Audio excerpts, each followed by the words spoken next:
pai era, primeiramente, ele foi promotor de justiça, depois ele foi desembargador pelo 5º. Mas houve um interregno, quando ele foi secretário de Segurança Pública do Jânio Quadros. Fora daí, a carreira dele foi judiciária, né, e no Ministério Público. E a minha mãe, que se formou pianista, mas nunca exerceu. Ficou cuidando dos 5 filhos. Eu fiz num ginásio modesto, lá perto de casa, muito bom. Chamava-se Ginásio Perdizes. E eram de umas irmãs Almeida. Eram 3 irmãs que tinham o colégio. Então foi lá que eu fiz o meu curso ginasial. O meu curso colegial eu fiz no Colégio Rio Branco. E a faculdade. Depois eu fiz a faculdade de Direito em São Paulo. Mas tudo morando em São Paulo, papai promotor público.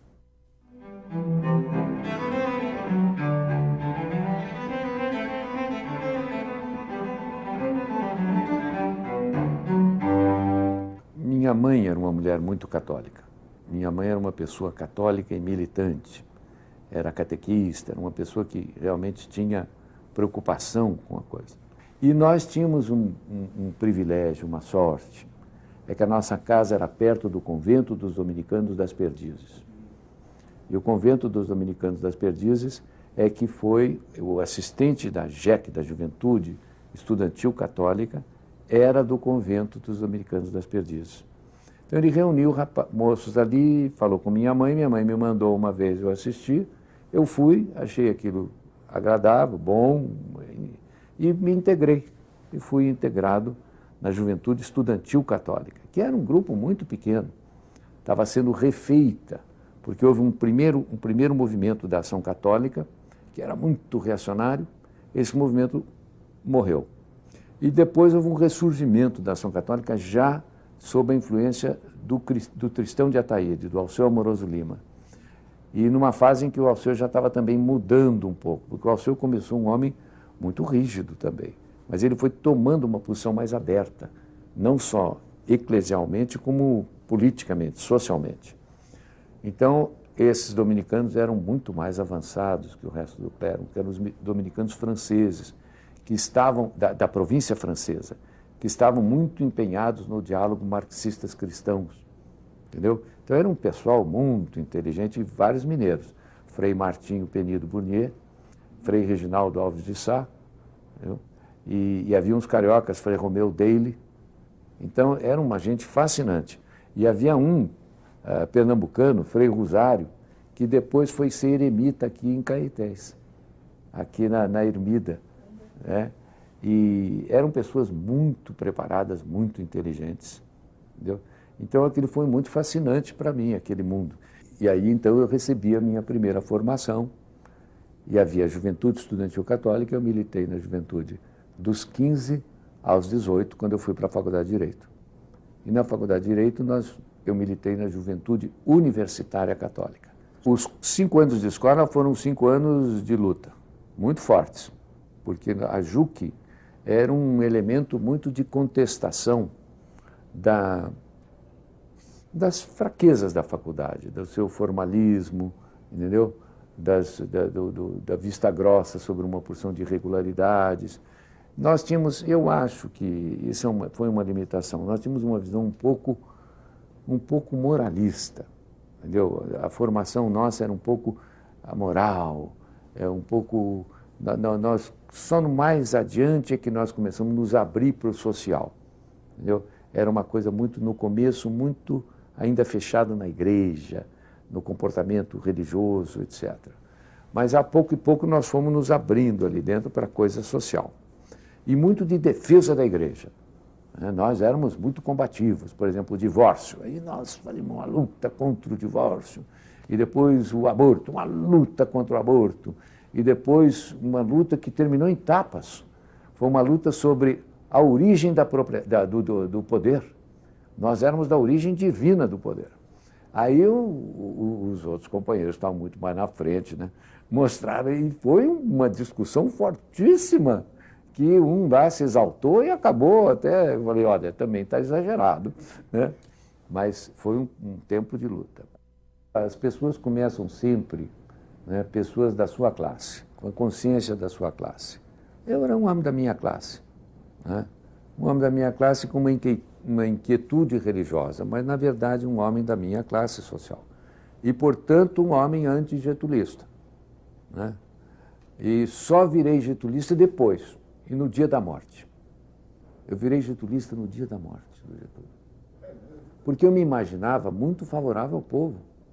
Eu me imaginava um homem muito desejoso de que o povo desse certo, e na minha casa só se falava disso. Então, quando eu vi o povo na rua, getulista, eu disse, mas eu estou do lado errado. Eu realmente estou do lado errado, porque eu quero o bem do povo, e o povo está contra mim, e foi o começo da minha preocupação com a coisa social. Foi o primeiro passo em direção à esquerda, eu diria. O primeiro passo, que não foi imediato, porque é muito curioso, você não sai da sua classe assim, entendeu? Você sai, depois você volta, você sai, você volta. Mas o primeiro passo foi a consciência de que o povo não aceitou a morte do Getúlio. Então eu realmente, o povo saiu à rua, foi um negócio assim impressionante em São Paulo, né? E nessa ocasião nós tivemos nós já nos reunimos um pouco junto do PDC, do Partido Democrata Cristão. Não este partido que existe agora, que é uma legenda de aluguel, não. O Partido Democrata Cristão, que foi uma tomada de consciência dos cristãos sociais, dos cristãos que tinham uma preocupação social, dos cristãos cuja ideologia era a doutrina social da igreja, o Jacques Maritain, entendeu? Então, esse grupo, que era Montoro, Queiroz Filho, né, era um pouco assessorado por Frei Rosário, daqui, Frei Rosário Alves Joffre, Dr. Pujares, e meu pai fazia parte desse grupo.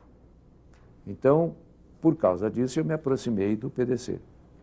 Então, nesse dia, no 24, foi aquele tumulto, aquela coisa toda, às 6 da tarde, o Montoro nos reuniu na casa dele para falar com um padre extraordinário chamado Padre Lebré, o fundador do movimento de economia e humanismo, e o homem que foi um dos assessores de João XXIII no Vaticano II, e que foi exatamente o homem que depois assessorou Paulo VI na Popularum Progressio. Entendeu? Foi o homem do social. O padre Lebré tinha um movimento chamado Economia e Humanismo. E o Lebré disse o seguinte: este é um povo infantil que está chorando a morte do pai. Se aqui houvesse um partido comunista real, forte, hoje era o dia dele, tomava o poder. Mas não existe esse partido. O Partido Comunista é muito pequeno. Então este povo vai chorar o pai. Vai procurar quem que foi o responsável pela morte do pai. Se achar, ele mata. Se não achar, ele quebra vidro, arrebenta carro, faz esses atos de coisa. Mas é um povo infantil. Ele não tem um rumo político. Então esse povo vai cansar e vai para casa. Vocês, democratas cristãos, vocês têm 10 anos para oferecer uma alternativa mais madura a esse povo. Se vocês não conseguirem, dentro de 10 anos, ou este Jânio Quadros vira um tiranete populista, ou vocês terão um exército no comando do país. 24 de agosto de 1954. Se o cientista social é um homem que prevê, esse homem era um cientista social, ou então um faro danado.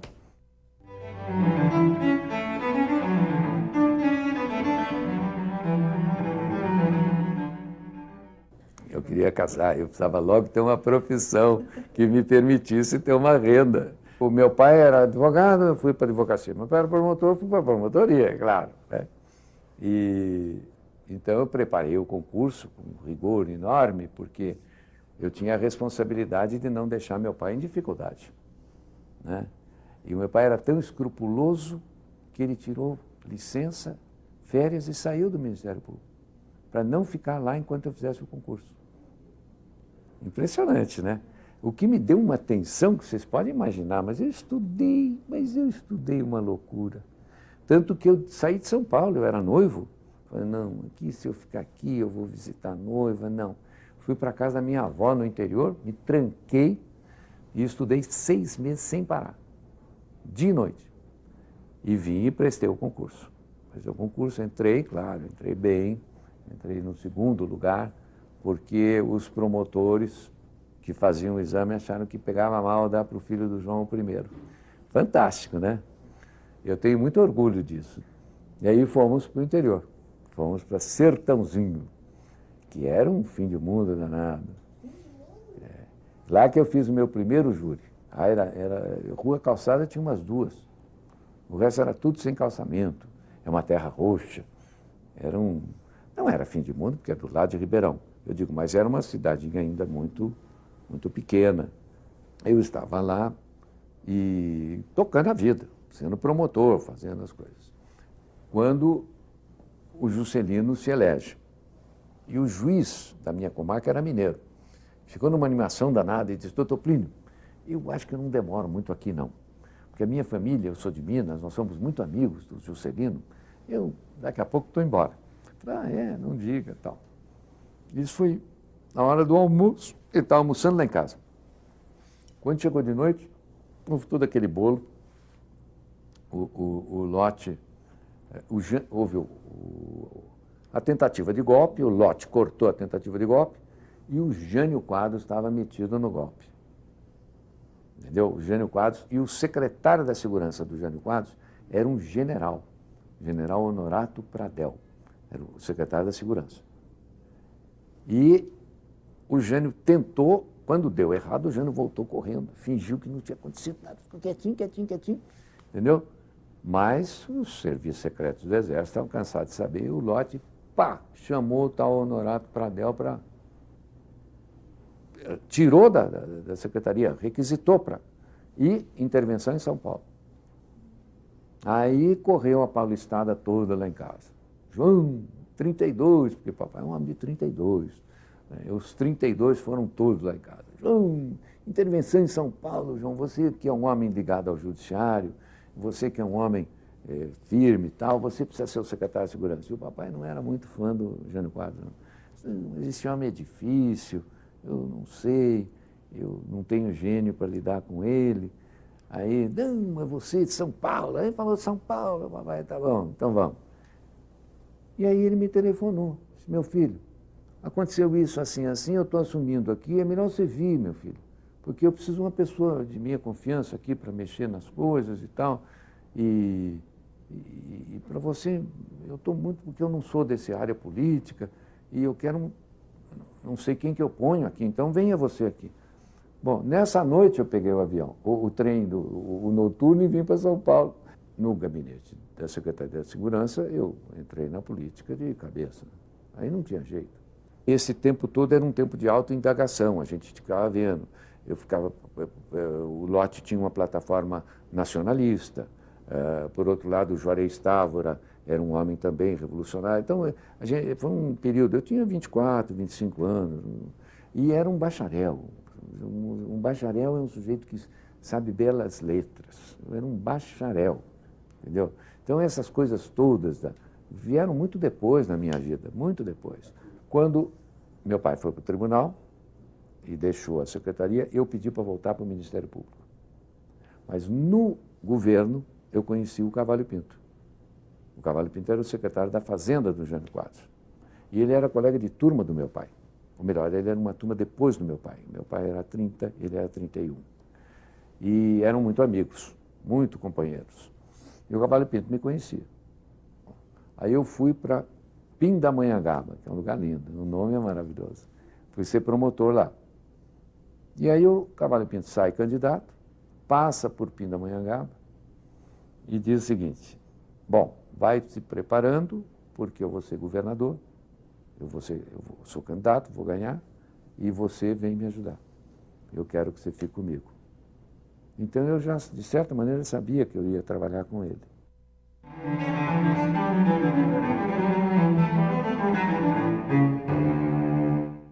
O PDC era uma legenda de aluguel em São Paulo.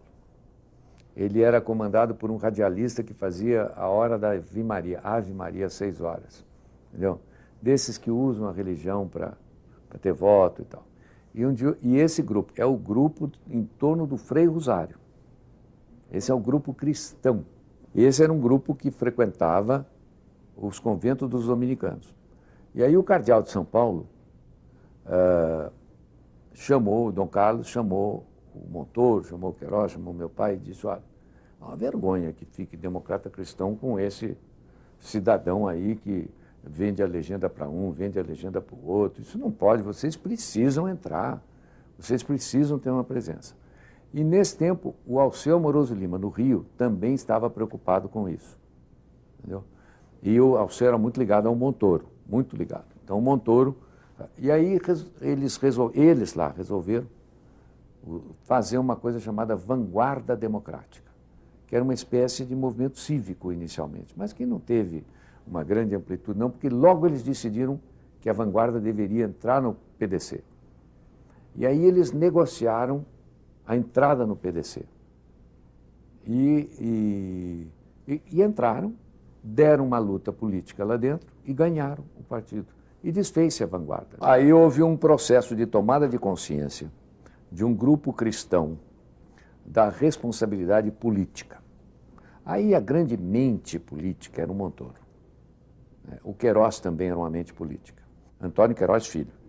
E muito influenciado por esses padres dominicanos, Padre Lebré, Padre Lubac. O Lubac, aliás, é jesuíta. Padre Congar. Quer dizer, esses padres que estavam repensando o posicionamento da igreja e que conduzem a igreja à Mater et Magistra. Conduzem a igreja à mudança de João 23. Isso teve uma influência muito grande lá. E nesse tempo eu era da JUC. E a JUC tinha Dom Helder Câmara como uma grande figura. E Dom Helder já estava puxando a igreja para esse lado. Inclusive nos introduzindo num Alceu e num Alceu mais já também se abrindo. É todo um processo de... Aqui era o Edgar da Mata Machado. Compreende? Isso era tudo um movimento meio nacional. Meio nacional. De tomada de consciência dos cristãos da sua responsabilidade política.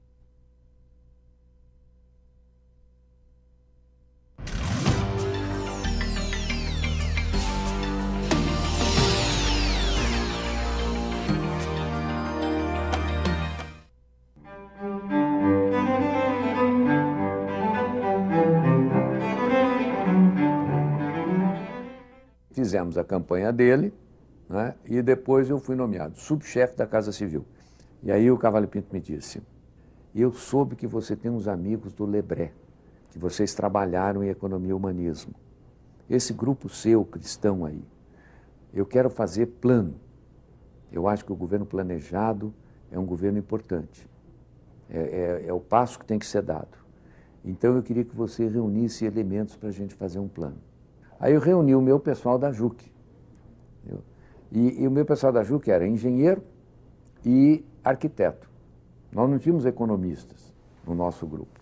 E quando eu falei com o engenheiro, falei, olha, eu quero que vocês façam um plano aí para o Cavalli Pinto, ele disse, olha, Plínio, plano precisa ter economista, precisa ter o sociólogo, precisa ter isso, não dá para fazer só nós. E eu falei, bom, mas então, tem lá um rapaz que trabalha na Lambreta, vocês se lembram da Lambreta, uma fábrica Lambreta? Ele é economista-chefe da Lambreta. Esse rapaz trabalhou no Banco do Nordeste e trabalhou no BNDES. Ele é muito preparado. Chama-se Diogo Gaspar. Ofereço a ele a coordenação executiva, a secretaria executiva. E aí decidimos, aí fizemos tudo. Fizemos o Cavalli Pinto não queria criar nenhum órgão novo. Então nós criamos um grupo de planejamento. Não era uma secretaria, era um grupo. Em que tinha todos esses rapazes da JUC e o Diogo, e ele trouxe um economista do BNDES, um craque, chamado Sebastião Advíncula da Cunha. Esse homem fez carreira em São Paulo como um sujeito decente, foi uma espécie de decano dos economistas, num certo tempo, pelo seu caráter, pela sua firmeza. No tempo da ditadura, um homem muito bom. Era um mato-grossense. E nós, então, fizemos o plano em 4 meses. Nós preparamos esse plano. E esse plano foi um sucesso absoluto, entendeu? Porque foi a primeira vez que nós fizemos um plano compreensivo de todos os órgãos do governo. Então, e foi uma sistemática muito interessante, porque foi feito junto com a máquina. Nós mandamos um questionário dizendo o seguinte: quais são os investimentos que você precisa fazer, como é que... Enfim, o diagnóstico todo foi feito nas secretarias. E vieram as propostas. E nós compatibilizamos tudo aquilo, somamos tudo aquilo e fizemos um orçamento de 4 anos. O Carvalho Pinto, eu dizia que ele fez o seguinte: ele separou. Ele diz: olha, aqui a Casa Civil é assim. Tudo que for administração do dia a dia, nomeação, gasto de manutenção, tudo é com Portugal Gouveia, que é o chefe. E tudo que é investimento é com o Plínio. Quer dizer, tudo que representar gasto da verba investimento, eu acho que era a verba 101, se eu não estou esquecido. Essa verba era comigo. Ninguém mexia ali, era só eu.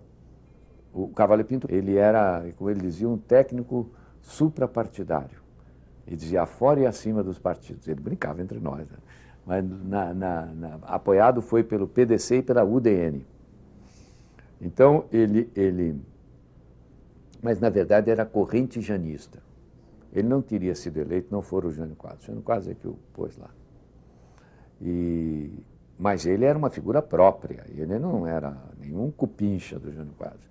O Jânio o pôs porque o Jânio queria ter uma base assim, importante em São Paulo para poder correr para presidente da República. Então ele queria um nomão em São Paulo que fosse respeitado e tudo, e foi o Carvalho Pinto. E num jornal do Rio de Janeiro, no JB, saiu um artigo dizendo o seguinte: é muito bom, etc., mas tem uma falha grande.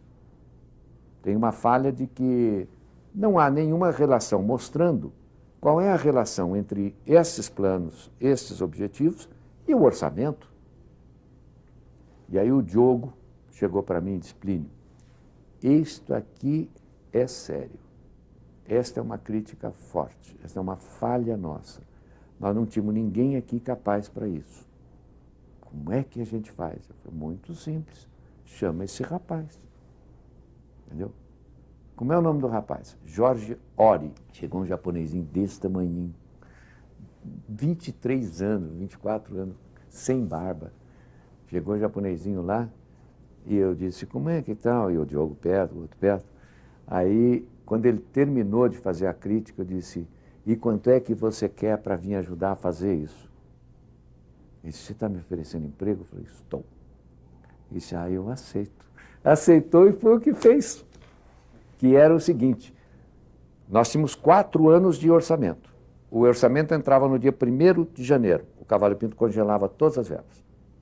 Para você liberar a verba, a secretaria tinha que mandar um plano de execução, em que ele mandava uma ficha com a execução física e uma ficha com a execução financeira. E esta ficha era o sistema de controle. Em função, por exemplo, 10 grupos escolares, qual era a análise que nós fazíamos? Nós pegamos aqueles 10 grupos escolares, víamos toda a justificativa deles. Se a densidade de população valia a pena, se era... Tinha critérios. As pontes, mandavam um pacote com 20 pontes. Então, critério. Tantos caminhões por dia, tantos automóveis por dia, tudo tinha critério. Dentro do critério, a gente dizia simplesmente, sim, mandar o Carvalho Pinto. Entregava para o Carvalho Pinto, ele liberava aquela parte da verba para gastar naqueles projetos, carimbado. E ali o trato era o seguinte, o contrato com a empreiteira era o seguinte: preço fechado, não tem reajuste.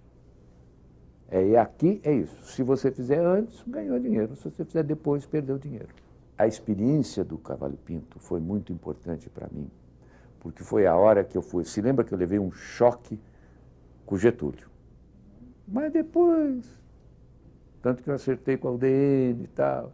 Mas quando eu fui ao governo, eu fui começando a ver o imperialismo. Eu percebi o imperialismo no governo. Entendeu? Porque nós quisemos fazer as usinas hidrelétricas. E a Light não queria. E ela fez uma campanha suja, por baixo. E eu fiquei louco. E aí um dia, um dos engenheirinhos lá virou para mim e disse: "Ô Plínio, você precisa conhecer o engenheiro Catulo Branco." Eu falei: "Nossa, mas esse cara é comuna." Eu falei: "É comunista mesmo." Aí eu falei: "Não, mas tá bom, traz ele aqui." E aí o Catulo Branco foi e me deu uma aula de energia elétrica. E eu fiquei simplesmente encantado. Mas mais do que com a aula, com o cara. Eu falei: "Mas esse cara é um patriota." E aí eu falei: "Bom, mas então o cara é comunista e patriota. Que coisa fantástica. Você pode ser comunista e patriota." Aí resolvemos fazer uma lei de revisão agrária. Entendeu? Isso foi uma ideia do José Bonifácio Coutinho Nogueira. José Bonifácio era o secretário da Agricultura. Ele me procurou e disse: "Plínio, a gente quer fazer um negócio de reforma agrária." Nessas alturas eu já estava mais esquerdão. É isso aí, não, vamos de reforma agrária. Aí ele armou a reforma agrária, entendeu? E trouxe também um cidadão admirável, que é o Zé Gomes da Silva, que era um grande fazendeiro, mais um homem de esquerda e da reforma agrária. E fizemos o projeto e incluímos no plano. Bom, aí foi é genial essa. O Carvalho Pinto trouxe todos os prefeitos do interior para fazer a coisa da lei. No dia seguinte, entraram com uma emenda constitucional, tiraram o imposto territorial dos estados, passaram para os municípios, única e exclusivamente para nós ficarmos sem financiamento específico para a reforma agrária. E por isso que nós precisamos ficar num só assentamento, que está até hoje lá, é um sucesso. Para aprovar o plano, nós precisamos obter uma aprovação de 4 anos. E aí um deputado disse num corredor lá: "Não dou um cheque em branco para o Carvalho Pinto, nem brincando. Um cheque de 4 anos? E o que eu vou fazer aqui depois? Que força que eu vou ter se eu fizer um cheque de 4 anos para ele?" Ele era de Ribeirão Preto. Aí eu marquei uma reunião do plano em Ribeirão Preto. O coordenador do plano vem dar uma explicação do plano para Ribeirão Preto. E aí eu fiz uma primeira exposição, disse: "Olha, o plano é isso, aqui estão os técnicos, de modo que os senhores façam perguntas." Aí um levantou lá: "E a ponte do rio tal?" Aí o técnico levantou: "A ponte do rio tal, tal, tal." "E a estrada tal?" "A estrada tal." Levantou outro lá: "Aqui passa assim, vai ser assado." "E tal coisa vai ser dessa maneira, vai ser de outra maneira." Foi um sucesso tão enorme. O tal deputado levantou e disse: "Quero afirmar perante o povo de Ribeirão Preto que se houver um voto favorável, será o meu." Aí foi um sucesso. Aí no dia seguinte, eu cheguei lá, o Carvalho Pinto estava rindo. Ele disse: "Ah, seu malandro." Eu falei: "Como malandro, professor? Foi um sucesso lá, foi muito bom e tal." Ele disse: "Pois é, já vieram aqui. Estão querendo que o senhor seja candidato a prefeito." Eu falei: "Não, Plínio." Eu respondi para eles: "Para Ribeirão, não. Ele vai ser prefeito de São Paulo." Aí eu falei: "O senhor está falando isso para mim?" Ele falou: "Estou. Eu quero que você seja candidato a prefeito. Você está moço para ser governador. O governador vai ser o Zé Bonifácio. E você vai ser candidato a prefeito. Então, pode começar." Nesse tempo, eu já estava bem mais à esquerda. Eu era à esquerda do governo. Eu já estava puxando para a esquerda, puxando briga com a Light, puxando. Eu estava realmente num processo de ir para uma posição nacionalista clara. E aí eu comecei a ver que o PDC não podia ficar com a UDN. Eu falei: "Não tem lógica isso aí. A UDN é a direita." E a minha mulher era uma mulher muito independente. E quando veio a candidatura do Lote, ainda era do Lote. Entendeu? E o Jânio quase ficou sabendo.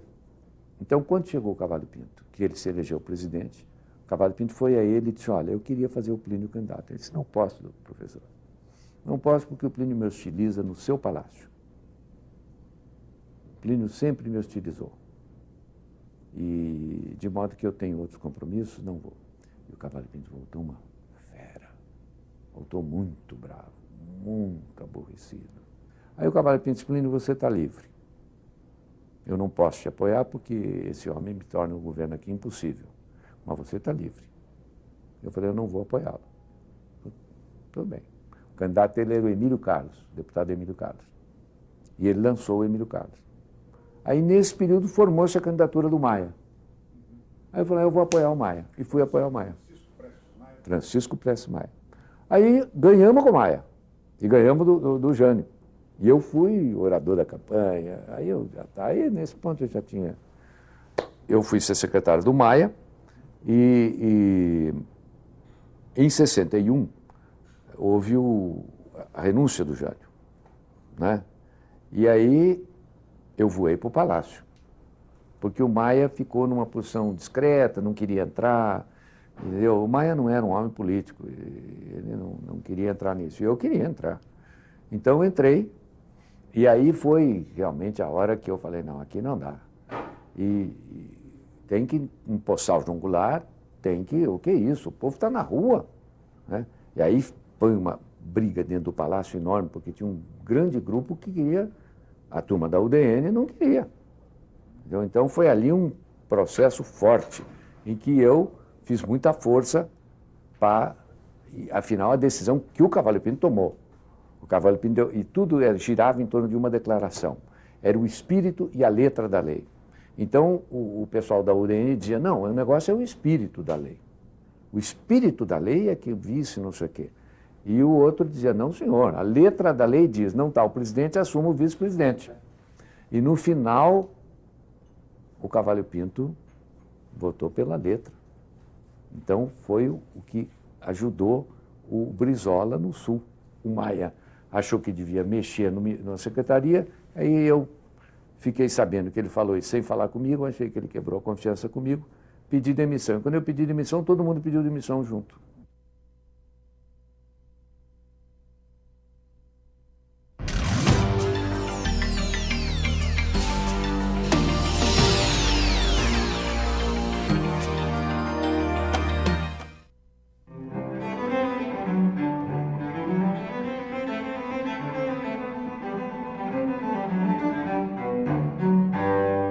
Aí eu resolvi ser candidato a deputado federal, mas aí já resolvi ver pela esquerda. Aí realmente, aí eu já estava querendo fazer o PDC se desligar da UDN e passar para esse lado. E aí fizemos a convenção de Águas da Prata. E nessa convenção, o Paulo de Tarso Santos foi uma grande figura, um mineiro muito importante aqui, que se chamava Antônio Pimenta, que foi um dos elementos importantes, né? O governador Ney Braga, e nós fizemos, então, ganhamos do Juarez Távora e ganhamos do Montoro. Ganhamos do Juarez, do Montoro e do Queiroz. Na Itália, no PDC italiano, falava-se numa coisa chamada apertura alla sinistra, abertura para a esquerda, entendeu? E nós ficamos encantados com essa posição, porque nós queríamos ir para a esquerda. E nesse congresso do PDC nós formulamos a tese da terceira via, que nós devíamos ser nem o comunismo, nem o capitalismo, mas uma terceira via democrata cristã, etc, etc. Que ainda era uma posição idealista. Ainda era. Eu depois dei um passo além, dizendo o seguinte, nós temos que integrar a corrente popular. A corrente popular é o Jango Goulart. Então vamos para lá. E fomos, ganhamos, e o Paulo de Tarso foi ministro da Educação. E aí, então, com o Paulo de Tarso, nós levamos o Paulo Freire para o governo, e eu fazia parte do PDC e da Frente Parlamentar Nacionalista. E como membro do PDC, eu fui indicado relator do projeto da reforma agrária. E aí eu dei o parecer favorável ao projeto da reforma agrária. E aí eu tenho um parênteses que foi uma das grandes alegrias que eu tive na vida, que eu fiz o parecer desse projeto, entendeu? Com o meu pai e os amigos dele. Porque eu disse, papai, é um parecer jurídico, eu não sou jurista, e é um parecer agronômico, eu não sou agrônomo, eu não sou nada, eu sou um político, eu sei mexer com as pessoas. Então, eu queria que o papai disse, não, eu convido aqui o Odilon Costa Manso, o Meirelles Teixeira e o Frederico Marques, que eram os três ases do direito em São Paulo. E você traz os seus amigos aí que são agrônomos. Então nós fizemos um parecer na casa de meu pai, na mesa da sala de jantar, com esses amigos dele, deu uma alegria a ele imensa e uma enorme alegria para mim.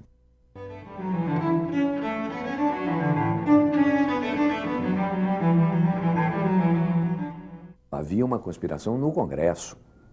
Havia um verdadeiro bloco, que depois foi confessado como glória. O Bilac Pinto deu uma entrevista depois dizendo que eles tinham a função de parar o Congresso, e pararam. Não se votava nada depois de que a lei da reforma agrária caiu, rompeu-se a coligação PSD-PTB. Aí o Jango ficou sozinho com a esquerda. E aí a direita começou a se unificar. Né? E como ela começou a se unificar nos quartéis, na Câmara ela começou a se unificar em torno do seguinte: não votava nada. E nós percebemos isso e demos a luta que pudemos, mas não foi possível. Entendeu? Nesse tempo eu já era um homem de esquerda, já era um homem socialista, e eu não tinha dúvida nenhuma, e tinha a posição clara. Eu tive a nítida certeza do golpe no comício do dia 13 de março no Rio. Eu fui ao comício e quando eu vi aquilo, entendeu? Eu vi os decretos todos de desapropriação de beira de estrada, de desapropriação. O Jango fez tudo. O Jango naquele dia acertou todas as demandas populares, entendeu? Eu olhei aquilo e falei, bom, aqui ele jogou todas as cartas. Ou ele cai ou ele fica. Se ele cair, eu vou para o exílio, está mal. E se ele ficar, ele não vai ficar na democracia. E sem democracia, eu vou acabar não ficando no Brasil também. Porque eu sou, antes de tudo, um democrata. Eu não admito viver em ditadura, nem... Entendeu? Porque nós éramos aliados do João Goulart, mas nós tínhamos muita crítica também ao petebismo, entendeu? Não era propriamente um governo de esquerda. Era um populismo, tinha muito misturado. Bom, até o fim do ano eu estava fora do país. E fui para o Chile. E aí o exílio foi um aprendizado mais profundo da política. Nós fizemos um seminário sobre o Brasil, que se reunia em várias casas, mas mais até na minha casa, nas sextas-feiras à noite. Eram membros desse seminário o Fernando Henrique, o Vefor, o Paulo Freire, Paulo de Tarso, Almino Afonso, Jader Andrade. Quando o Celso estava lá, o Celso Furtado estava no Chile, ele assistia, entendeu? Luciano Martins, e nós discutimos o Brasil. E aí foi que eu aprendi muito, porque eu era um bacharel, não esqueça, o bacharel vê tudo idealisticamente, porque é assim que é ensinado na faculdade. Aí, no Chile, a figura era o Frei, que estava fazendo uma modificação moderada, mas que tinha um compromisso com a reforma agrária. Então, como eu tinha sido o relator da reforma agrária, o pessoal da FAO me procurou, me contratou para ser um assessor do governo chileno na reforma agrária. Então, eu assessorei todo o processo, o Paulo de Tarso assessorou na educação, eu assessorei na parte administrativa, o Almino Afonso na parte sindical, o Paulo Freire na parte de educação. Nós quatro trabalhamos na reforma agrária chilena full time, entendeu? Mas no Instituto da ONU, fora de específico do governo, mas em trabalhos de estudo mesmo, de coisa. E tivemos uma grande acolhida do presidente Frei.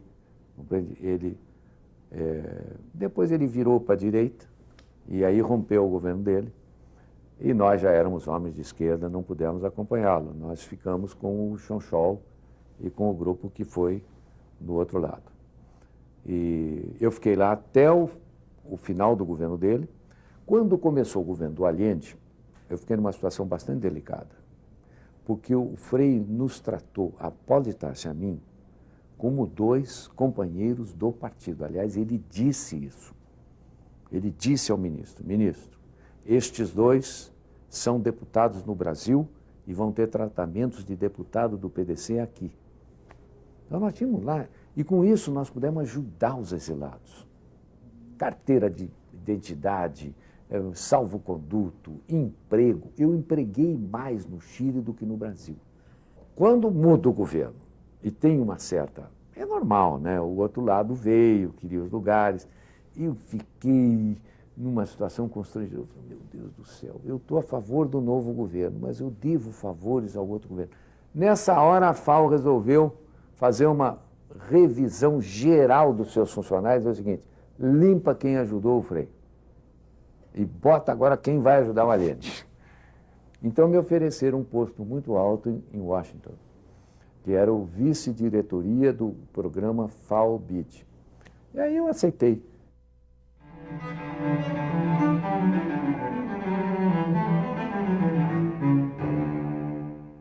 Havia 3 coordenadores desse grupo. Um era o Almino Afonso, outro era o Fernando, outro era eu. E nós estávamos pegando a turma autêntica do MDB.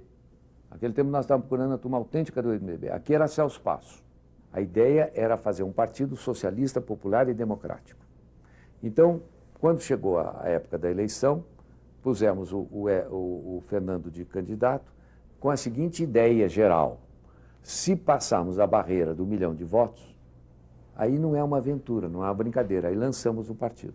Aí fizemos a campanha, o Fernando tem 1.200.000 votos. Eu falei, bom, agora está o partido. E fui na televisão, abri a televisão. Quando eu abro a televisão, está lá o flamante sociólogo dando a explicação da sua gloriosa votação e tal. E aí ele diz o seguinte, não é hora de divisionismos, é hora de ficarmos com o PMDB, com o MDB. Era MDB. Uai, não foi combinado. Mas que isso? Liguei. Falei, não vou, não, isso aí não está certo. Aí Almino Afonso e ele chegaram para mim e disseram, não, Plínio, agora a gente forma uma ala socialista no MDB. Eu falei, olha, não foi o combinado, eu não aceito isso. Aí eles botaram o Ulisses atrás de mim. Aí o Ulisses me chamou lá. Ulisses, você tem toda a chance aqui, rapaz, o que você quiser, se você candidato a qualquer coisa que você quiser. Eu falei, o problema não é ser candidato, não. É que eu acho que isso aí não resolve mais. Agora precisa uma coisa nova, precisa uma coisa realmente que venha do povo e tal. Aí ele foi, eu não fui, pulei fora e fiquei muito abatido. Aí a FAO ofereceu uma consultoria longa em Roma, eu falei, vou para Roma.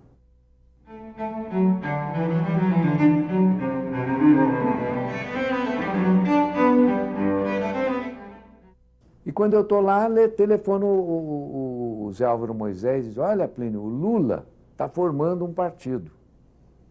Então, quando você voltar, ele quer, eu falei com ele e tal, e coisa, você faz um esboço de estatuto e tal. Aí, quando eu voltei, estavam fazendo o PT, e eu não entrei no PT, de começo. No Principíssimo, eu não entrei.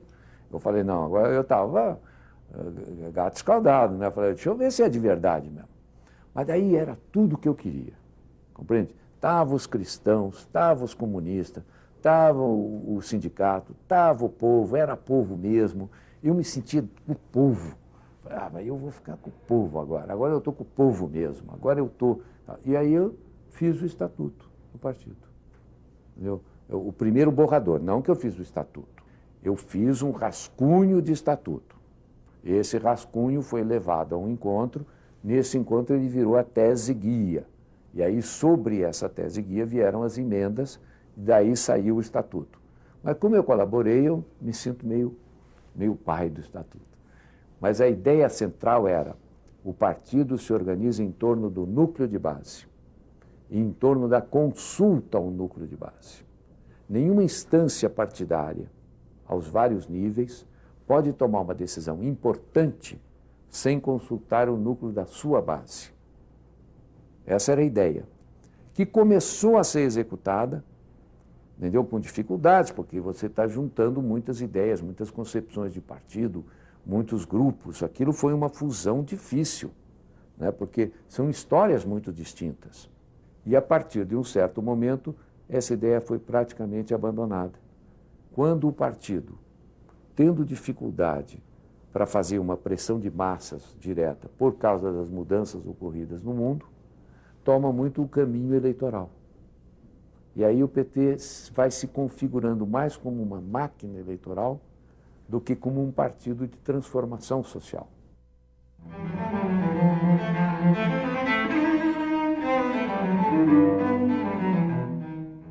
Eu fiz 53 mil votos, foi uma votação enorme naquele tempo. E fiquei o primeiro suplente. E depois eu assumi, quando o Suplicy foi candidato a governador, eu assumi a suplência e fui 2 anos deputado, 85 e 86. Em 86, já fazendo a campanha para 86, 90. Em 86 eu me elegi de novo. Na Constituinte eu fui nomeado relator do capítulo do Poder Judiciário. O Ulisses, porque o PT tinha direito a uma sub-relatoria, pelo tamanho da bancada, só 16 deputados. Então ficou o seguinte, o Lula era o vice, era o líder, eu era o primeiro vice-líder, o Genuíno o segundo vice-líder.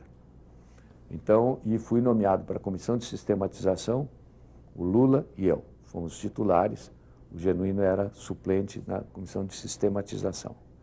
E fui nomeado subrelator do capítulo do Poder Judiciário. Então, eu fiz a redação desse capítulo. O meu projeto não foi aceito em 99%. O que consegui que passasse, eu acho que foi bom, que foi o capítulo do Ministério Público. E foi, sobretudo, a Justiça Especial. Isso eu consegui fazer passar e consegui, é o único artigo da Constituição que, digamos, que eu redigi. Porque os outros artigos sempre foram as assessorias que fizeram. Eu propus a extinção do Superior Tribunal Militar, o que foi interessante de falar lá no Superior Tribunal Militar. E fomos derrotados. E tem um episódio que eu quero contar, porque é muito expressivo do que precisa mudar no Brasil. O que eu pus como relator? Primeiro, o Supremo Tribunal Federal é um tribunal constitucional. Não é um tribunal para julgar causa civil. Segundo, não tem tribunal militar, não tem por que ter justiça militar, tem uma justiça só no país. Terceiro, não tem vogal da Justiça do Trabalho. Por quê? Tem um vogal do patrão, tem um vogal do empregado. Os dois, um vota a favor, outro vota contra, quem decide é o juiz mesmo. Por que gasta o dinheiro nisso? Né? Quarto, não entendo por que tem cartório privado. Por que o cartório é um negócio? O cartório é uma coisa pública. Tem que ser uma repartição pública, não tem por que ter esse cartório. E quarto, era preciso ter um tribunal agrário para julgar mais rapidamente. Primeira votação. Tribunal de Justiça só constitucional. Pá, derrotado. Saíram os juízes do Supremo. Os juízes não foram, mas mandaram os seus cidadãos. Superior Tribunal Militar. Votado superior. Saíram os oficiais todos. Vogal da Justiça do Trabalho. Derrotado o parecer do relator. Saíram os vogais.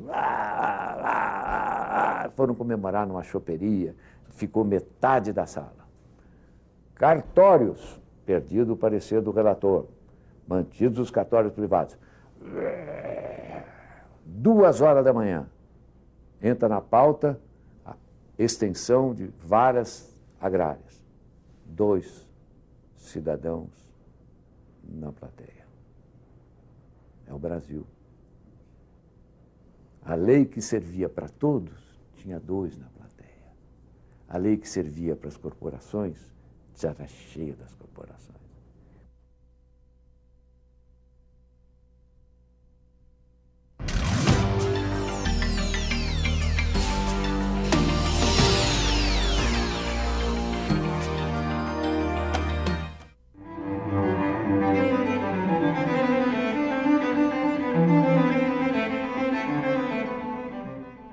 Eu coordenei como líder da bancada, eu fazia parte do grupo que coordenava, mas era o Zé Dirceu, o Marco Aurélio, o Chiquem, o Vladimir Pomar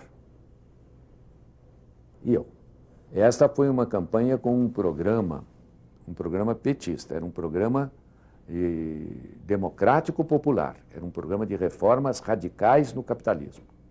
Entendeu? Era programa de não pagar dívida externa, era um programa pesado, pesado mesmo. Mas nós estávamos naquele auge do movimento popular. Você tinha CUT na rua, você tinha MST na rua, você tinha comunidade eclesial de base, era um ambiente muito bom. E a campanha foi uma beleza. Uma campanha com poucos recursos, mas que foi tendo gente, agregando pessoas, entendeu? E entusiasmante. Eu fui candidato a governador em 90, entendeu? Numa hora muito difícil, uma candidatura muito também difícil no partido, com muito atrito interno, porque, de fato, já o grupo do Zé Dirceu estava montando uma máquina, então eu notei que não havia muito apoio. Até 89, você tem um processo ascendente. Você tem uma massa que quer reivindicar coisas. Depois de 89, você tem uma massa que quer resistir, que está defendendo posições, porque virou o vento. Não é? O mundo de 89 é um mundo da direita, é um avanço da direita. É uma contra-revolução reacionária no mundo inteiro. E aqui no Brasil também. Então você tem uma classe operária debilitada por essas mudanças que aconteceram, né? E ela está defendendo os seus direitos, está defendendo as suas conquistas. Ela não é mais uma classe que está conquistando mais direitos. Ela está segurando o que tinha conquistado. É outro espírito, é outro jeito. E aí, depois da eleição de 94, houve uma reflexão no partido, entendeu? Dizendo o seguinte, que a derrota vinha do fato de que nós estávamos insistindo em conquistas, compreende? Nós não tínhamos percebido que o vento tinha mudado e que o grande problema do país era a estabilização, era a estabilidade, era a coisa financeira, era a inflação que tinha muito peso, que nós nem falávamos em inflação. E é verdade, não tocava muito em inflação. Por aí infiltrou-se essa ideia de que a globalização mudava a itinerário do socialismo. E por aí infiltrou-se a outra ideia, que quem sabe o socialismo já não era mais aquele. E aí infiltrou-se outra ideia, a ideia de que o capitalismo é compatível com o socialismo. E aí ficou essa sopa de letras que você não entende, entendeu? Dentro do partido. Com essa dificuldade do partido fazer pressão de massas, porque o PT, a proposta do PT é pressão de massas e conquista de postos no aparelho do Estado. Pressão de massas e conquista de postos. Como este braço da nossa estratégia ficou atrofiado, este braço andou muito. Compreende? E a partir de um certo momento surgiu a possibilidade de ser uma alternativa eleitoral. E nesta hora houve uma discussão interna.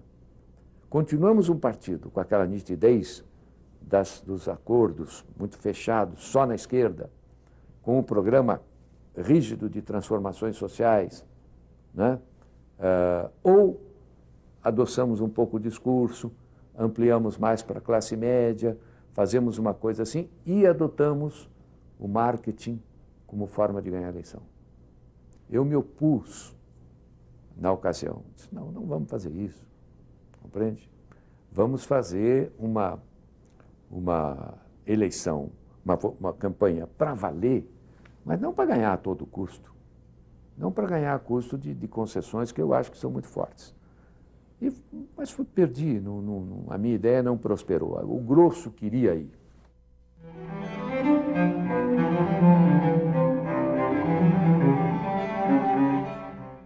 A vida é assim. Tem coisas que só se iluminam depois. Aí que eu comecei a ver coisas do Fernando antes, que eu falei, poxa, mas aí ele já tinha falado, eu é que não vi. Inclusive a leitura do livro dele. E eu aprendi com meu filho, com o Plininho.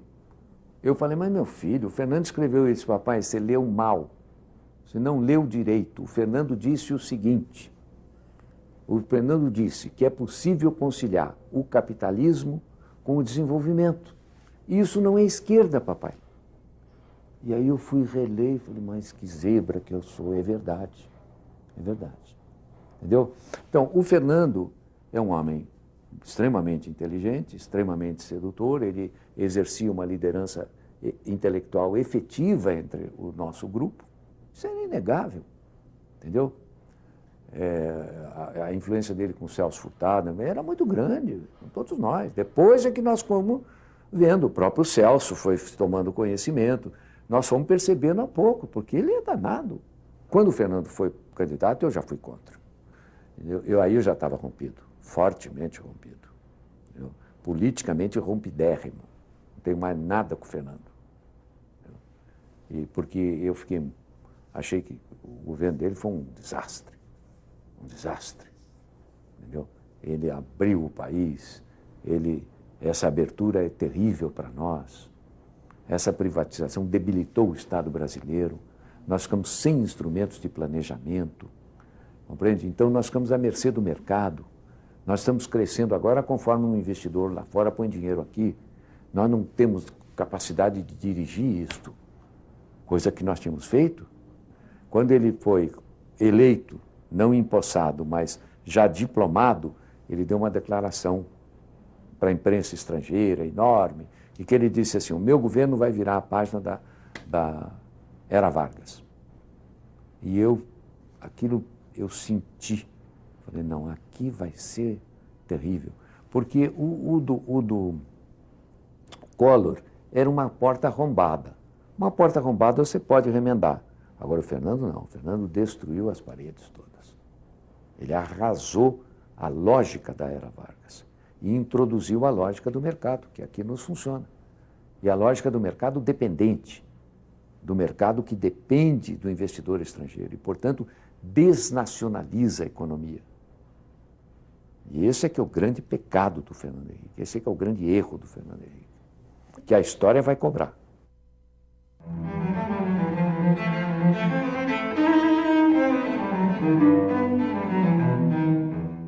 Formou-se uma maioria, um campo majoritário, que é o campo que comandou o partido na década de 90. E esta maioria tornou-se extremamente forte e, de certa maneira, muito pouco democrática no trato com a minoria. Como ela tinha maioria numérica, então ela ganhava todas as votações. E, com isso, ela perdeu muito o diálogo com a minoria. É uma ironia da história que estorna na mão do PT, né? É uma ironia da história. E esse é o grande erro do PT. É o grande erro de ter entrado no jogo deles. Quer dizer, não pode jogar esse jogo. O petista não pode jogar esse jogo. Ah, mas não vai para o poder. Não vai para o poder. Enquanto não tiver Maduro, não deve ir para o poder. Uma coisa é o governo, outra coisa é o poder. Não deve ir para o poder. Essa foi a tese que eu defendi, que eu até hoje é considerado muito esquisita. Vocês assistiram Entre Atos? Quando o Lula desce em Brasília, vitorioso, vocês estão lembrados do que ele disse? Você diz assim, como é que o senhor é com o MST? Disse, eu tinha uma relação ótima, tenho até hoje, tenho uma relação. Agora entraram uns intelectuais lá e começaram a confundir as coisas. Teve um intelectual que disse para mim até que é para disputar a eleição para não ganhar. O intelectual é um bicho complicado, muito esquisito. O dito cujo sou eu. Que diz para ele, Lula, você precisa fazer uma eleição, mas não precisa ganhar. Você precisa dizer as coisas. Você precisa falar no socialismo. Você precisa dizer as coisas. A gente deve dizer as coisas como a gente as vê, porque às vezes as pessoas não entendem o que nós estamos dizendo. Mas a história vai mostrar mais adiante. E aí não, o pecado do PT foi que o pecado disse, não, vamos ganhar, porque dá para ganhar, a gente vira do governo. Com o governo na mão, a gente vira. Porque a ideia de que o governo é todo poderoso é uma ideia expandida. Depois o governo decreta, ele manda, ele faz. Chega na hora, não tem. Sente que falta pé. Entendeu? Acelera e não tem gasolina. Então eu acho que esse foi o erro do PT. Essa é a ironia da história.